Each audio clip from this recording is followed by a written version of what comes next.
Bonjour. Bon, alors voilà. François, nous nous retrouvons parce qu'une question est arrivée jusqu'à nous. Un paroissien qui se demande si finalement la religion chrétienne telle qu'on en parle, telle qu'on la présente, ne serait pas une sorte de développement personnel parmi d'autres. Voilà. Parce que souvent, quand, notamment dans nos apéritifs théologiques, mais pas uniquement, ça peut être dans nos prédications, dans nos études bibliques, quand on parle de Dieu, quand on parle de la foi, de la religion, on peut effectivement percevoir que c'est une manière de vivre. Et il y a ceux qui viennent respirer de l'énergie des arbres dans les forêts, et puis il y a nous, où on vient dans les temples pour se ressourcer, pour partir en forme pour une nouvelle semaine. Donc est-ce qu'il y a une différence entre la religion, la foi, croire en Dieu et toutes les formes de méditation qui existent aujourd'hui? Alors, les méditations, c'est encore autre chose que le développement personnel. Moi, j'aimerais bien aller sur cette question du développement personnel parce qu'effectivement, c'est une question qui se pose régulièrement. Et je reviens sur l'expression « une manière de vivre ». Eh bien, je pense que le christianisme n'est pas une manière de vivre.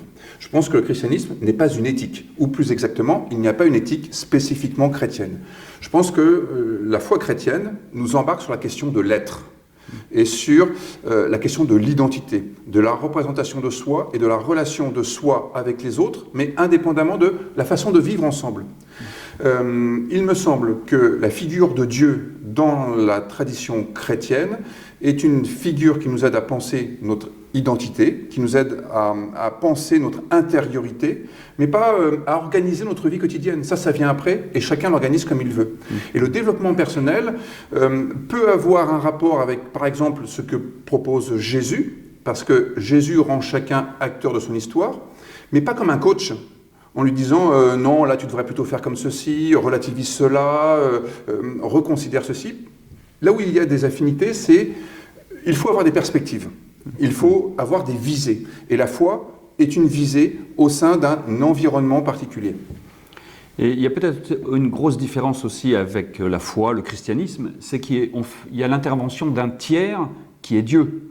Dieu intervient comme ce tiers qui vient, pour lequel ça devient presque un but téléologique, en quelque sorte. Et je ne sais pas si les méthodes de développement personnel ont ce même objectif.